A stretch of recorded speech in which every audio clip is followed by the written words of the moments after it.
Halo dan selamat datang di modul pertama MOOC ini, Introduction to Image Generation AI. Hari ini kita akan menyelami dunia Artificial Intelligence Generatif, sebuah teknologi yang sedang mengubah landscape kreatif digital kita. Jika kita melihat perkembangannya, AI generatif bukan hanya sekedar alat hitung, melainkan teknologi yang mengubah cara kita berinteraksi, memungkinkan kreasi konten yang belum pernah ada sebelumnya. Mari kita mulai dengan fondasinya. Apa itu AI sebenarnya? Secara luas, AI adalah bidang ilmu komputer yang didedikasikan untuk memecahkan masalah kognitif yang biasanya diasosiasikan dengan kecerdasan manusia. Namun, dalam ekosistem ini ada percabangan penting yang kita mengenal, yaitu machine learning klasik. Tetapi AI generatif memiliki posisi yang unik. AI generatif berfokus pada menciptakan data baru yang menyerupai data pelatihnya. Ini berbeda dengan AI diskriminatif yang hanya mengklasifikasikannya atau memprediksi suatu label. AI generatif menciptakan suatu yang baru berdasarkan pola yang telah dipelajarinya.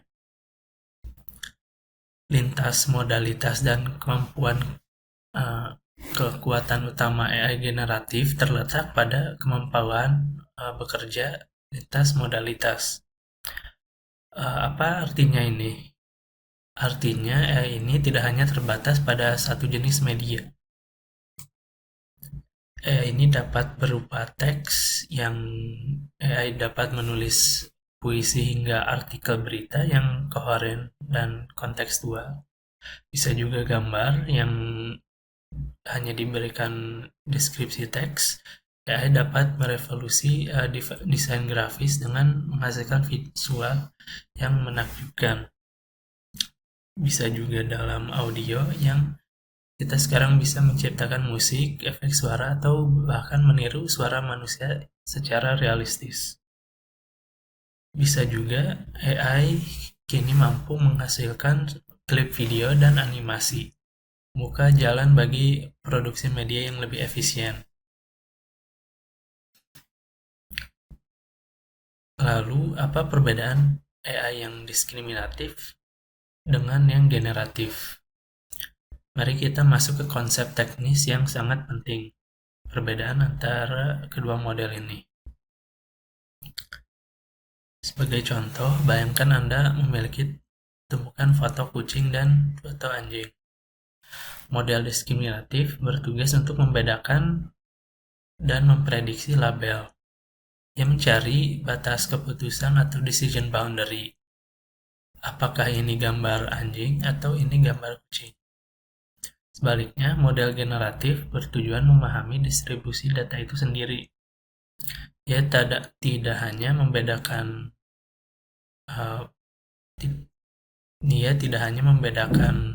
data, tetapi juga mempelajari seperti apa seekor kucing itu secara matematis, sehingga ia bisa membuat sintesis atau menciptakan suatu gambar kucing yang baru, yang tidak pernah ada dalam data aslinya. Ini membawa kita pada jantung dari AI generatif, yaitu probabilistic modeling. Model ini belajar merepresentasikan distribusi probabilitas data melalui estimasi densitas model. Model memperkirakan fungsi probabilitas di balik data tersebut. Setelah distribusi ini dipelajari, model melakukan sampling untuk menghasilkan data baru. Hubungan antara probabilitas dan ketidakpastian inilah yang memberikan fleksibilitas dan keragaman pada hasil karya AI. Saat ini, dalam dunia AI generatif ada beberapa paradigma model. Pertama itu model autoregresif yang membangun data secara berurutan, seperti model bahasa, seperti contohnya ChatGPT. Variational model yang menggunakan inferensi variasi untuk mempelajari representasi laten, adversarial model yang membuat dua jaringan yang bersaing untuk membuat data dengan generator dan diskriminator, dan diffusion based model yang populer saat ini yang bekerja dengan menghilangkan noise secara bertahap. Saat ini, peran AI generatif bukan lagi sekedar eksperimen, ia sudah menjadi kreativitas yang terkomputasi. AI ini dapat bertindak sebagai kolaborator untuk seniman atau desainer. Ia juga dapat mempercepat proses produksi. Dan yang terpenting, ia mendemokratisasikan produksi visual dan kreasi berkualitas tinggi tanpa biaya yang besar.